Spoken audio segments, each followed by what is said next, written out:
Hello everyone, I welcome you all to today's session. I am Shell, your educator on CSI Net Life Science category. और आज के इस session में हम बात करेंगे LS एंड JRF के बारे में. आपने सुना होगा दो word UGC and CSIR. UGC and CSIR, these two are the exam conducting bodies. ये दोनों एग्जाम कंडक्ट करते हैं. कौन से exam? UGC net and CSIR net. UGC net and CSIR net yearly 2 बार होते हैं. University grants commission and council of scientific industrial research, ये दोनों बॉडीज़ हैं जो कि एग्ज़ाम कंडक्ट करते हैं. जैसे कि NTA आपने सुना होगा, नेशनल टेस्टिंग एजेंसी, वैसे ही ये दोनों एजेंसीज़ हैं जो कि एग्ज़ाम कंडक्ट करते हैं. कौन सा? National eligibility test. Twice a year होता है. और आपने ये एग्ज़ाम दिया तो आपको 2 क्वालिफाइंग डिग्री मिलेगा, या डिग्री नहीं, आप बोल सकते हैं 2 क्वालिफिकेशन मिल सकता है. एक होता है LS, एक होता है JRF. LS होता है लेक्चरशिप, फुल फॉर्म उसका. JRF का होता है जूनियर रिसर्च फेलो. दोनों एक ही है. डिफरेंस है कि दोनों में कट ऑफ का डिफरेंस आता है. अगर आपने इतने मार्क्स रखे कि आपने JRF क्वालिफाई कर लिया, एज मैंने बताया दोनों का कट ऑफ में डिफरेंस होता है. दोनों के कट ऑफ में अगर आपने JRF का कट ऑफ के ऊपर मार्क्स रखा, JRF के लिए जितना कट ऑफ डिसाइड हुआ है आपने उससे ऊपर अगर मार्क्स रखा, आप एक जूनियर रिसर्च फेलो बन जाएंगे and you will get junior research fellowship. And आप LS ऑटोमेटिकली क्वालिफाई हो जाते हैं, क्योंकि LS की जो क्वालिफाइंग मार्क्स है, जो कट ऑफ है, वो कम होती है. अगर CSIR की बात करें, CSIR एग्ज़ाम की बात करें, CSIR नेट की बात करें अगर, तो इसका टोटल मार्क्स 200 है. 200 में से LS के लिए मैक्सिमम अगर जा सकता है तो 105 जाएगा.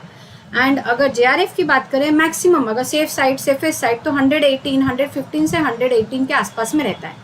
अगर आपने 115 या 118 कट ऑफ है JRF के लिए, उससे ज़्यादा रखा, ऑफकोर्स आपने LS और JRF दोनों पा लिया.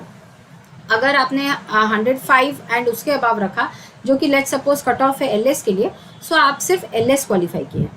LS क्वालिफाई करने से क्या होता है, JRF क्वालिफाई करने से क्या होता है? अगर आपने लेक्चरशिप या LS क्वालिफाई किया, you will be eligible to apply for the post of assistant professor in any college और यूनिवर्सिटी. अगर किसी कॉलेज या यूनिवर्सिटी का असिस्टेंट प्रोफेसर के लिए वैकेंसी रिलीज़ की जाती है, गवर्नमेंट कॉलेज या यूनिवर्सिटी के लिए या इंस्टीट्यूट के लिए, आप वहाँ पे अप्लाई कर सकते हैं, क्योंकि वहाँ पे एक ये क्राइटेरिया होगा, एक क्वालिफाइंग क्राइटेरिया होगा कि you have to be an LS, you have to qualify, you should be a NET qualified or LS qualified candidate for applying for that post. आप just apply करने के लिए eligible हो जाते हैं. This is just one eligibility criteria या qualifying criteria for assistant professor. उसके बाद हो सकता है वहाँ उस assistant professor post के लिए entrance exam हो, आपको वो भी देना पड़ेगा, या इंटरव्यू हो रहा हो, सिर्फ इंटरव्यू होता हो, वो देना पड़ेगा. करियर बेसिस हो, करियर मार्किंग के बेसिस पे हो, तो आपको वैसा अप्लाई करना पड़ेगा जहाँ पे आपका करियर मार्क जो आता है वो उनको सेटिस्फाई कर सके, उस कॉलेज, यूनिवर्सिटी या इंस्टीट्यूट को. जैसे कि स्टेट लेवल पे एग्जाम्स होते हैं, जैसे कि उड़ीसा में होता है OPSC, Odisha public service commission. OPSC के लिए भी एक एलिजिबिलिटी क्राइटेरिया है, क्वालिफाइंग क्राइटेरिया है, you should be an LS.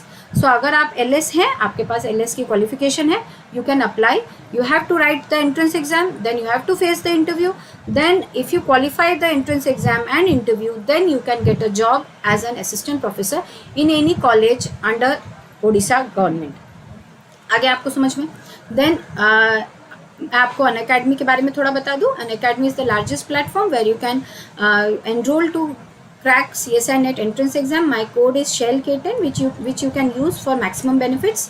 You have to download the Learners app, Unacademy's Learners app from Play Store.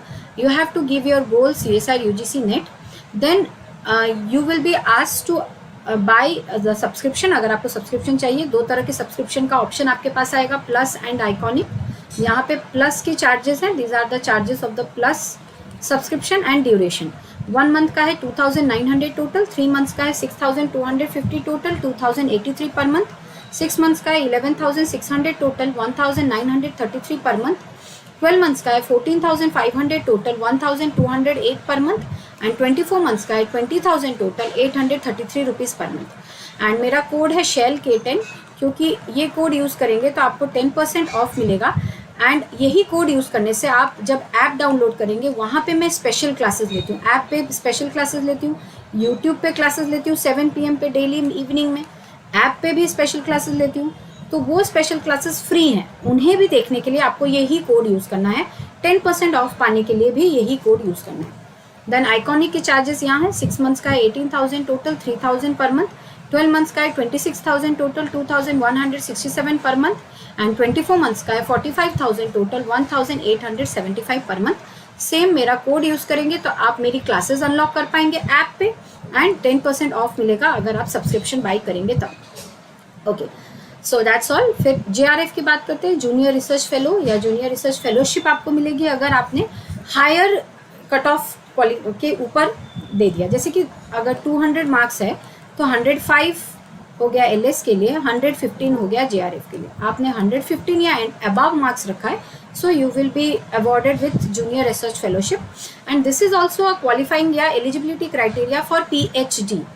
तो अगर आपके पास JRF है तो आप लेक्चरर या असिस्टेंट प्रोफेसर भी बन सकते हैं। अगर आपके पास JRF है तो आप PhD के लिए भी अप्लाई कर सकते हैं, या आप हो सकता है तो आप रिसर्च एसोसिएट के लिए भी अप्लाई कर सकते हैं। दोनों में LS और JRF आपने क्वालिफाई किया तो किसी प्रोजेक्ट में, कहीं पे भी, किसी भी इंस्टीट्यूट में प्रोजेक्ट के लिए अप्लाई कर सकते हैं एज अ रिसर्च एसोसिएट, वो भी आप कर सकते हैं ये दोनों क्वालिफिकेशन होने के बाद। बेसिकली JRF होने से ज़्यादा बेटर होगा फॉर RA या रिसर्च एसोसिएट।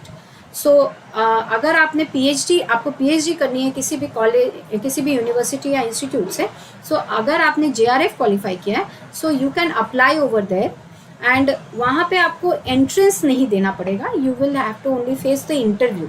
एंड इंटरव्यू अगर आपने क्वालिफाई कर लिया, आपके पास JRF ऑलरेडी है, अगर आपने इंटरव्यू क्वालिफाई किया, then you will be enrolled as a candidate for PhD in that institute और कॉलेज और यूनिवर्सिटी। सो आपको एक अमाउंट मिलेगी, फेलोशिप अमाउंट, JRF क्वालिफाई करने के बाद।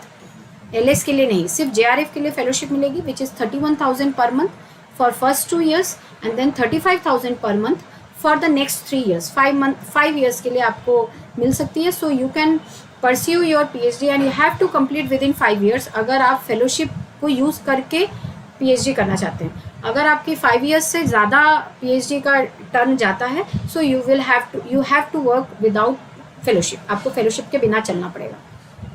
इसके अलावा 20,000 rupees as a contingency amount भी मिलती है पर एनम। सो पर एनम आपको 20,000 rupees, per month 31,000 for 2 years, starting 2 years, and 35,000 for the next 3 years। सो ये ओवरऑल आइडिया है JRF के बारे में। सो LS कम कट ऑफ है JRF से, दोनों बात एक ही है। UGC के लिए केस में भी यही है, CSIR के केस में भी यही है। UGC और CSIR जो बॉडीज़ हैं उनमें डिफरेंस ये है कि UGC net exam is for all the subjects, but CSIR net exam is only for science, like life science, physical science, chemical science, earth science, mathematical science. लेकिन UGC जो है वो 81 या 82 सब्जेक्ट्स, आई थिंक 82 सब्जेक्ट्स के लिए है। सो आप 82 subjects में UGC नेट क्वालिफाई कर सकते हैं, लेकिन CSI नेट सिर्फ साइंस के सब्जेक्ट्स के लिए। सो ये दो बॉडीज़ में डिफरेंस है। LS और JRF एक ही बात है, थोड़ा सा दोनों में बेनिफिट्स में डिफरेंस है। एक JRF होने से आप असिस्टेंट प्रोफेसर भी बन सकते हैं, लेकिन एक LS होने से आप PhD नहीं कर सकते, या PhD करेंगे तो आपको फेलोशिप नहीं मिला। PhD नहीं कर सकते, PhD कर पाएंगे लेकिन विथ फेलोशिप नहीं हो पाएगा। एंड फिर LS के साथ में अगर PhD चाहिए तो फिर आपको एंट्रेंस क्वालिफाई करना पड़ेगा और उसकी अलग क्राइटेरिया होगी। ठीक है, so that's all for today's session. Thank you all, thank you for watching. Remember, मेरा कोड है शेल K10 एंड यही आपको अनलॉक करने के लिए हेल्प करेगा स्पेशल क्लासेस जो कि एब्सोल्युटली फ्री है। So thank you all, thank you.